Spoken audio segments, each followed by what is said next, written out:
the champions from every single college level, from JUCO all the way to Division I. Here's some things that I actually noticed. Say I'm the GOAT. I still look in the mirror like go harder. Errol, welcome to another Reaction Thursday. Hit the like, comment, subscribe. Make sure you guys are getting that video out there. Let the algorithm do what it's going to do. Now, let's get into the video. What I actually watched was the champions on every single college level. And what I wanted to find out was what really made the difference. Are these guys really that much better? Or is it just kind of a luck of the draw thing where there's like a great player on a terrible level and so far and so forth? So this is what I measured. I measured size, athleticism, and skill level. What I looked for in size was how big the players were, height and weight. And what I carried with the height and weight was the height where it was just feet and inches, weight where it was just pounds. In terms of athleticism, what I measured was their 40 outside and really the eye test in the game. I really only checked out the guys that like popped out on the film. So this is a little bit of a bias, but what I actually wanted to see was how athletic were these guys compared to different levels. And the last thing I did was I looked at the skill level of each position. Where a quarterback, I wanted to see how his throwing ability was. I wanted to measure a running back's agility, how able he was able to get out of jams and break tackles, miss tackles. And with a wide receiver, I wanted to see his route running. How well did he run routes? How well was he able to separate from his defender, get open and catch the ball, which was another thing I rated with wide receivers. Tight ends, I wanted to see how well they was able to catch the ball, judge the ball in the air, and also how well they blocked. Offensive linemen, I just wanted to see how well they blocked, how fast did they get on their blocks, how fast did they get off the line, and really just how did they block. Defensive linemen, I wanted to see how well they were able to disengage and get off blocks. Linebackers was the same thing. I wanted to see how well they was able to flow to the ball and disengage with blocks and with blockers they might have ran into, and how well they was able to get off blocks. And the last two were the cornerbacks. I wanted to make sure with cornerbacks how well they were able to judge the ball in the air, play man and zone coverage, which is very important because a lot of teams in the pro level play man coverage, and I wanted to see how well they was able to play man and zone coverage. Safeties, I wanted to see how well they were able to play zone coverage and how well they did in run support. That's very important for safety. That's pretty much your job. You're the last line of defense. The first level I wanted to rate was the JUCO level, where it was the Division III level of JUCO. There's two levels of JUCO, Division I and Division III. I don't know what happened in Division II. Don't ask me. I tried to research. I think they reclassified and they just broke it down to 3 and 1. I don't know why they just didn't break it down to 1 and 2. But the Division III JUCO champions were the DuPage team, College of DuPage, and I watched them play their game against Ellsworth. And that's where I'm going to be rating a lot of their everything on with today. What I noticed was in the game was the guy that really popped off the screen was number 9. He was a defensive end. His name is Tom Trebe, and the wide receiver whose name was Lazarick Eatman. Now, what I noticed with these two players was they really jumped off the screen. They was a lot more athletic, faster, and number 9, Tom Trebe, he was able to get off blocks. He was a lot more physically imposing. He was stronger, he was faster than the linemen that were blocking him. And what I also noticed was the size of the groups. And what I did was I found the size of each player playing each group position. And what I came up was the quarterbacks were 6'3" and 205 pounds. The running backs were an average of 5'11", 197 pounds. The wide receivers was actually shocking because it was an average of 6'3" and a half and 195 pounds. That's actually pretty amazing for a wide receiver group. The tight ends on average were 6'3", 220. The tight end I played for them. On average, their offensive linemen were 6'3", 312 pounds. That's a hefty group, man. The defensive line was an average of 6'2", 267 pounds. The linebacker group was an average of 5'11", 228 pounds, and the averages cornerbacks were 6'1", 176 pounds, and the average of safeties were 5'11", 187 pounds. The reason that's important is because I wanted to really measure the size of each group and really measure it up against each level. See how it does it change or does it not change. And what I seen from the film was Tom Tree was outstanding. Lazarick Eatman as well. Like, he was a very amazing receiver, very explosive, where he was able to catch the ball and keep going. A lot of their receivers, no offense, were not the most skilled. Their receivers were pretty possession based. Like, they caught the ball or they were unable to judge the ball well in the air. And that was a little disheartening to watch as a receiver myself. Now, what I came up with in terms of skill with the quarterbacks were, his passes were just off the mark. Like, he really struggled to go through his mechanics and the progressions. Like, he didn't really step into much of his throws. He really missed on a lot of slants and stuff like that. He wasn't able to really stick it to the receiver. And what I seen from the running backs were he was more intentional with his moves. He was not really extremely fast, but he was able to get out of jams that he was put in. The wide receivers, like I said, they struggled tracking the ball. The ball wasn't perfectly placed and they weren't able to adjust, and that was a problem for me. The tight ends blocked great, but they judged the ball decent as well. The offensive line, they fired off the ball fast, but they kept really struggling, keep maintaining their blocks throughout the plays. The defensive line, they got off the ball fast as well. They got pressure on the quarterback. They shed blocks very easily. Like I said, Tom Tree was just an animal out there. And from what I've seen on 24/7, he's actually, him and Lazarick Eatman, both of them are playing Division I next year. So congratulations to both of them. And what I've seen from the linebackers they struggled in pass coverage.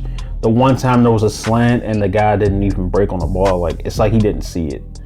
And nothing's wrong with that, but at the same time, like, different levels show different things. And I kind of seen like, okay, there was a little bit here and there they needed work on. The cornerbacks, they got to their zone, but they really struggled making plays in their zone. Like they got to their zone, but you've seen the receivers catch the passes here and there, and they struggled making plays on the ball in the air. And the safeties, they were willing participants in run support. Like, the guy flew up there, number 4, he was flying up there, he was flying around making plays. And they play zone pretty well. Like, overall, I would say this level of football is not bad. And there's a lot of potential there. Like, there's a lot of good players. I've seen a lot of decent players, but if you really was like dominant, like Tom Tree or Lazarick Eatman, number 9 and number 1, they really jumped off the screen. It was something, and it showed that they're playing Division I next year. Like, they jumped off the screen. They showed something different.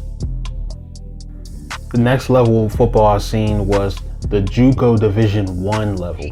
This was, from comparison to the last level to this one, Division III to Division I, there was some noticeable differences, especially in terms of size. As you can see on the screen, the quarterbacks were a little smaller, but the team ran a little bit of there was a different style offense. Like, they ran the ball a lot more.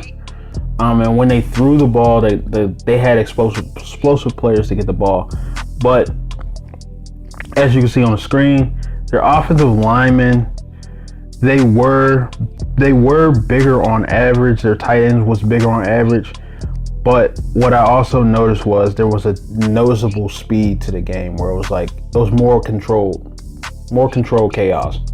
And it kind of showed because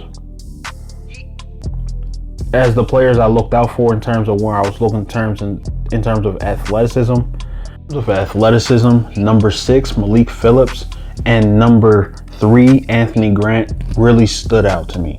Personally, I seen number 6, his name's Malik Phillips. I couldn't find his 40 online, but what I noticed was he was a 2-sport athlete in high school, and it really showed in the game. I watched him and I was like, wow, he's really making explosive plays, but he was a lot more faster and really had a real quick twist to his game. And as Anthony Grant was a strong running back, had a decent first step, and the athleticism showed. They were a little more overpowering than their opponent in college, but they played the game the right way. In terms of skill level, honestly, the quarterback had a decent arm. His arm was decent. He made the throws he had to make. And in terms of the touchdown that I seen with Malik Phillips, he hit him on a deep route, but it wasn't. He didn't have to put great placement on the ball, or he didn't have to really have an extremely strong arm to get the ball to him. He just kind of let him make the play. And Anthony Grant, the running back, he had decent speed. His first step was decent. He's playing at Nebraska this year, and that's pretty shocking as well because he was able to just jump to the next level. He's a decent running back, decent speed, hard to tackle. The wide receivers, just like I said, Malik Phillips, their group as a wide receiver group, they were really quick twitch. They were really good at making plays, and they were able to separate from the D-backs, and that's really what I was paying attention to, in contrast to DuPage, where the receivers really wasn't the greatest at separating. The tight end, he had good hands, good ball skills, but also really was engaged in the run game. Their offensive line got off the line extremely fast, found their opponent to get to block, and they really did great blocking them. And what I seen on the defensive line was they were able to get off blocks. Like, it wasn't like once they were blocked, they were just manhandled. They were able to get off blocks and make the plays in the backfield. The last couple things I seen was the linebackers were really good at flowing to the ball. They got to the ball a little bit faster than DuPage did, but also it was like, okay, I could see that there's improvement. And their defensive backfield, their corners and their safeties, they played good in man and zone coverage. They played a lot of zone. Didn't really do too much man, but from what they played, they're flying to the ball. They were trying to make plays on the ball. The next level we're going to discuss is the NAIA level. This is where I watched the championship where the Morningside Mustangs played the Grandview team. And what I seen in that game was, it wasn't disappointing, but what I noticed was, in terms of size, the players weren't as big, which was actually kind of shocking because I was like, okay, well, JUCO's a level under NAIA. JUCO's not, it's like a 2-year college type of situation. And usually people go to JUCOs to go to D1 or D2 level.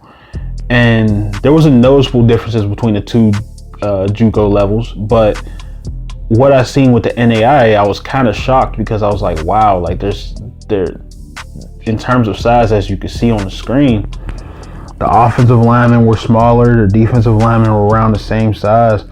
But even in terms of like skill positions, like their guys were around the same size, or if not smaller.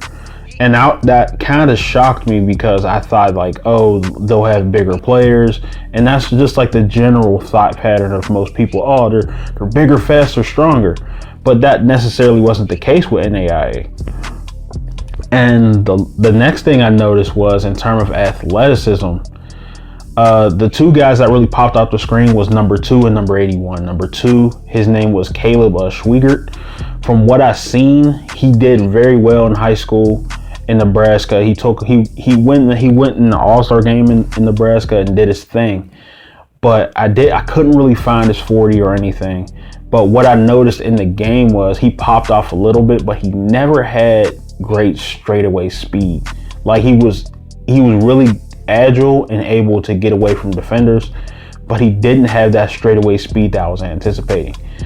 Same thing with number 81, Reed Jurgensmeyer. Great receiver. I looked, and a lot of people were looking at him to go to the league, and I was like, oh wow. But what I seen in the game was he was a very rangy receiver, big receiver, really knew where to get to in the game, really understood route running, really understood how to separate, but he wasn't the fastest. And that's what I noticed about this NAIA level in terms of athleticism. I noticed like they weren't as athletic as the previous JUCO level, where the Division I JUCO level with New Mexico Military Institute. They weren't as athletic as those guys, but they were very skilled and they played the game the right way. So in terms of like skill level, what I seen was these guys were extremely skilled.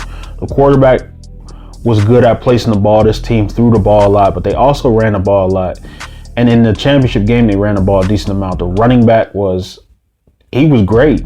He just wasn't straight line fast. He was very hard to tackle, but a very skilled running back. Understood how to get people off balance, understood how to find the end zone. He found the end zone a couple times. The wide receiver group really knew how to separate. They really knew how to get the ball in their hands and make something happen. They weren't the fastest guys though. Honestly, like I said, I feel like New Mexico Institute, the D1 JUCO level was a little bit faster. The game was a little faster. But what I noticed was these guys were a lot more skilled. They were able to block better. They were able to separate in terms of wide receivers better. They were able to, the running backs was able to get off balance, get the defenders off balance a lot better. And the quarterback had a decent arm. Defensively, the defensive line did well, but the defensive line and the offensive line was a lot smaller than I anticipated. I thought because the JUCO level, these guys were trying to go to the next level. They don't have the top-notch strength and conditioning programs. I'm like, oh, well, maybe there may be a difference there, but there wasn't. And those guys were a lot less physically imposing the NAIA level. And let's see about the D3 level. Let's see the differences there. The D3 team that we checked in here was Mary Hardin Baylor. They played in the national championship on the D3 level. That's the game that I watched. And they played against, I don't really remember the name right now. But what I noticed was these guys were, from a size standpoint, they were decently big. They had good size. Their quarterback was pretty big. They had a wide receiver that was 6'6", 240. I was like, golly, number 21. He was pretty big. But what I noticed on this level was they were bigger than NAIA, but just like I said with the Division I JUCO level. Division I JUCO level, they were a little more bigger. And that kind of shocked me because I'm like, okay, well, same thing as I said with the NAIA. I thought these levels would be a little different because these guys would be, it's a different level. I thought it was bigger, faster, stronger. But that wasn't necessarily the case. And what I noticed in terms of an athleticism standpoint, the two players that I looked out for was number 2, who his name was Jefferson Fritz. He was the defensive player of the year in Division III. He was a safety. He balled out. He was everywhere on the field. And another guy that popped out was KJ Miller, number 7. He was a wide receiver. He played a lot of slot. He really knew how to separate. Like, this dude was legit. And he was pretty fast. He knew how to separate. He was pretty agile, and he knew how to make a play with the ball when he got the ball in his hands. In terms of skill level, what I seen was the quarterback had a great arm from Mary Hardin Baylor. He really had a strong arm, knew where to put the ball. And the running back had great talent as well. He knew how to get the guy off balance and really make a play. The receivers were able to separate and able to catch the ball. That was very interesting as well, because I was like, okay, well, how do they match up against NAIA? And in terms of a skill level, I didn't really see too much of a difference between the NAIA and a D3 level. The D3 game was a tad bit faster from what I seen, but honestly, that might have been just the two teams that I seen. And also, the offensive line, like I said before, the offensive line was bigger, but it wasn't as big as the JUCO level, like the JUCO team, the first JUCO team. And the defensive side of the ball, the linebackers flowed to the ball well. The cornerbacks and the safeties, they did great in zone coverage. They played a decent amount of zone coverage. But also the safeties really did great in run support. Like I said, number 2, Jefferson Fritz, was everywhere. He was really playing lights out football. On a Division II level, this is where I started to see the change. The game was a tad bit faster. I started to see that there was more speed, and the players started to get a little more bigger. Just like I said with the NAIA and the Division III level, those two levels, the guys had kind of shrank a little bit from the JUCO levels, where it was like you may have a guy where he's good, but he's just not as big.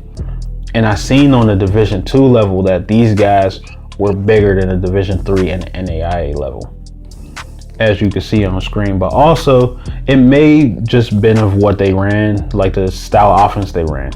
But honestly, the other team's players were pretty big, but I didn't calculate their size. They were pretty big teams.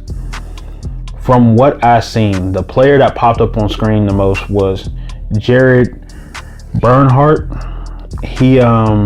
I had to look down my paper. I had to remember his name, Jared Bernhardt. And he actually got drafted into a professional lacrosse league. He was a great lacrosse player. He had played at Maryland, and he balled out. But it was funny because, like, I'm looking at the team and I'm like, wow, like, this team barely passed the ball. Like, they didn't really throw the ball much, but the dude was untackable. Like, he wasn't even big. Like, he was like 195 pounds.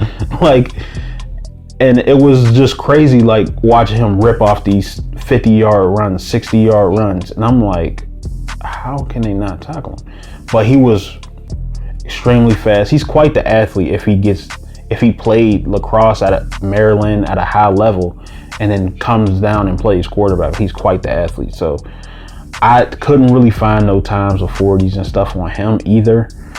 So in terms of athleticism, I definitely give him top notch. He was balling out for them. In terms of skill level from this level, what I realized, and the group that really shocked me the most, was probably the offensive line. The offensive line was bigger, but they were really able to get off the line fast and find who they were able to block the most. They did a lot of pulling because they ran with the quarterback a lot, and when they pulled, it was just like the guard knew exactly who he had to grab.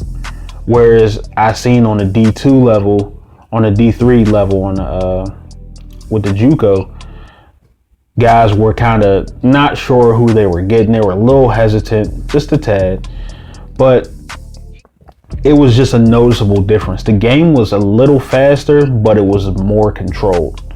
And that's why I'll say the real difference was between D2 and D3, and that these guys were bigger. Skill level, honestly, I'd probably say the skill level was decent, but it was just about the same as D3. D3 and NAIA, like, those guys were ballers, and these guys on the D2 level were ballers as well. The next level is the D1 AA, or what we call the FCS level for Division I football. The team that I watched was North Dakota State, and they were playing Montana State in a national championship. And from what I've seen, in terms of size, as you can see on the screen, the size, these guys were decently big, probably just as big as Ferris State, which was the D2 level.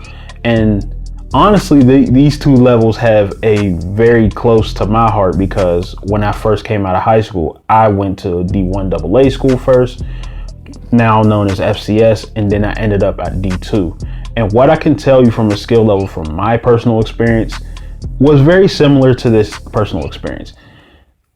Honestly, it wasn't that much of a difference. Like, I watched the game and I'm like, okay, well, maybe because these two are the best teams, the game might be faster, noticeably faster, or they might have some guys that are just like insanely good.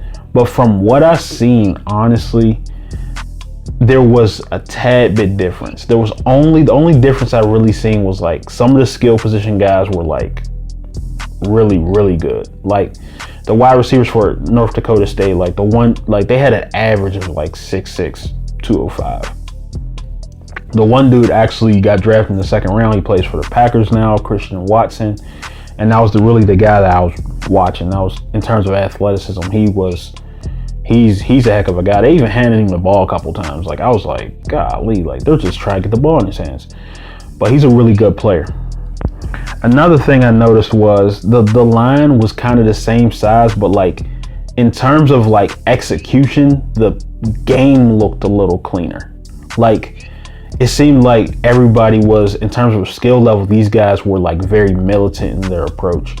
Like in terms of like blocking, the line knew exactly who they had to block, and they were even precise to the point that they knew which side of the lineman they had to grab or they had to seal. They understood the little things in terms of blocking.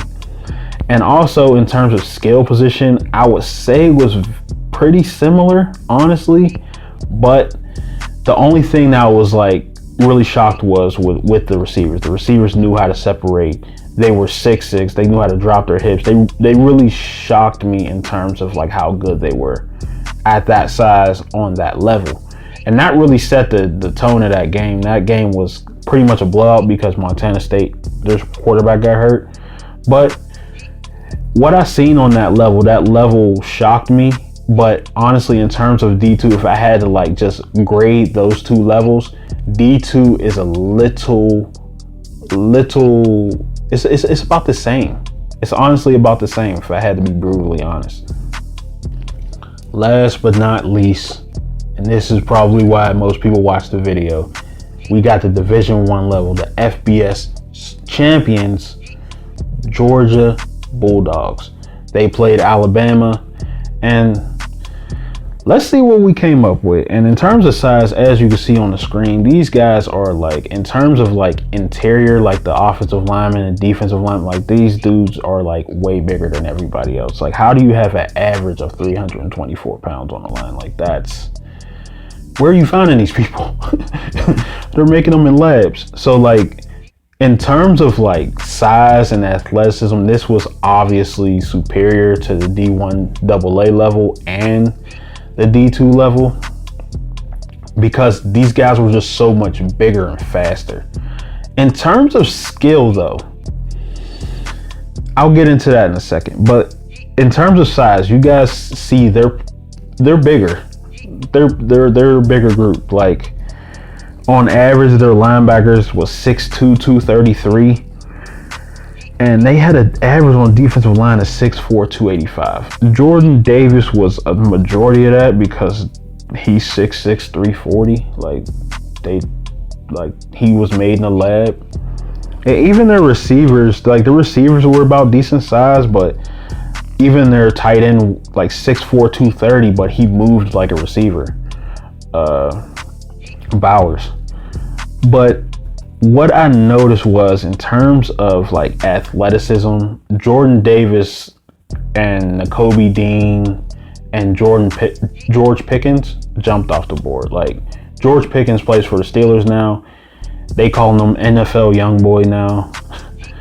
He's incredible. He had great ball skills. He knew how to get the defender and seal the defender on deep routes, just so he could run under passes. Like, he knew the little things, but he was also superior in terms of athleticism. And then you got Jordan Davis, who is 6'6", 340 and ran a 4.7 40. Like, that's insane. He ran a 4.7 40 and he's that big. Like, I don't think we've ever seen that. But also, he had a couple plays in the game that was just like, how do you just do that to another man? And Nakobe Dean was great because he knew how to He knew how to read and feel, especially with Alabama. Alabama was trying to run the ball a decent amount, but then they start throwing the ball, and Jameson Williams got hurt. So it was they were a lot more superior in terms of like bigger, in terms of speed and like size. And that's the only thing, a difference I would agree with in terms of like that in the D1 AA level, because just as Coach Prime said the same thing. Like, it's just a different term. It's difference inside. It's just a difference in terms of size inside. And that's going to be a lot to make up, because 6'5", 324 on average on the offensive line, that's insane. But honestly, in terms of skill, these guys were really skilled, but it was just about the same as the D1 AA level, if I could be brutally honest. Like, the D1 AA level were a little more skilled than D2, but it was just about the same. Like, these guys were extremely militant and strict in their approach. They knew exactly who to block. They knew exactly who to grab on certain plays. They flew off the ball. In terms of the quarterback had great placement in terms of the ball. Like, there was a couple times, like, you would see, like, in terms of, if I had to compare it in a D2 game or a D3 game, that guy would be covered. The quarterback wouldn't throw that pass. I seen Bennett throw that pass and throw the guy open. Like, a lot of times on the other levels, those guys wasn't getting thrown open. And the defenders, these corners was playing a lot of man, because in the NFL, they're going to play a lot of man. So it seemed like on the Division I level, there was more about getting these guys ready for the NFL than actually just running a safe zone defense, which was a little bit of a difference, but these guys were very skilled in man coverage. In conclusion, what I really came up with was these levels are really different, but they're also very similar. And it's not like there was a humongous difference between every single level, but they were very, very small.